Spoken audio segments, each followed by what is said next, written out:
Now, on another matter, last week the U.S. military took another top terrorist leader off the battlefield. This particular leader had been ISIS top militant since 2019, when American special operators introduced his predecessor to a similar fate. I'm proud of our special operations personnel who took on this dangerous mission. And President Biden deserves credit for making the tough call to send U.S. service members into harm's way. Until this terrorist chose to kill himself and take innocent civilians with him, their mission had been to capture him alive for interrogation. That's an encouraging sign. If the past 20 years of counterterrorism have taught us anything, it's that just taking out top leaders does little to uproot their networks. This terrorist could have been a source of valuable information for destroying ISIS. But this aspect of last week's mission also raises a question for our commander-in-chief. If President Biden recognizes the value of detaining top terrorists, then why are his staff still caught up in the longstanding liberal obsession with shutting down our detention center at Guantanamo Bay?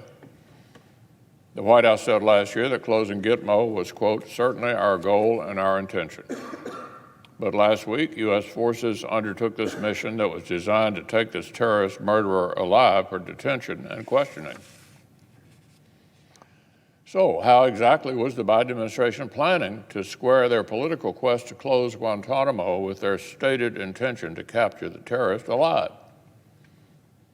Where were they planning to house this killer? A Holiday Inn? Did they intend to turn this guy over to a non-state third-party partner like the Syrian Defense Forces? That would have created new risk of another major ISIS prison break. And would his jailers have obeyed the Geneva Conventions? And what if the Syrian regime itself, a state sponsor of terror, retakes that part of Syria? Or was the administration planning on bringing him before U.S. courts under Article 3 of our Constitution? Did the FBI come along on the raid to read this foreign terrorist his Miranda rights? Was their plan to eventually give this foreign killer the same rights as U.S. citizens and risking the possibility of a jailbreak attack on our own American soil? Or perhaps the correct answer, Guantanamo Bay, was their plan all along. Maybe the Democrats' virtue signaling about closing this important facility has finally given way to reality. Guantanamo is a highly secure, humane, and entirely legal place to detain terrorists.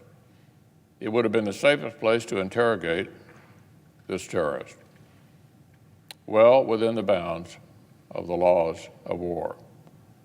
Any Democrats who want to shutter it should look closely at the reality of the Syrian Defense Forces' makeshift prisons, like the major jailbreak by hardcore ISIS figures that just happened in Hasaka.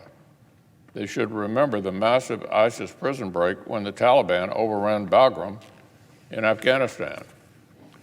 So if President Biden is pumping the brakes on his own plans to close Gitmo, he should say so, and I'll be the first to applaud him.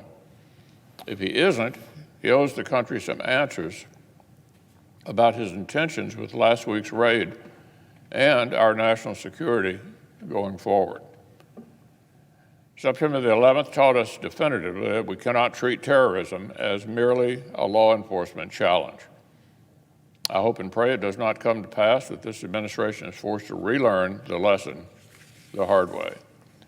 This war against terrorists will not end simply because we hope it ends. It will require sustained pressure to keep our enemies off balance.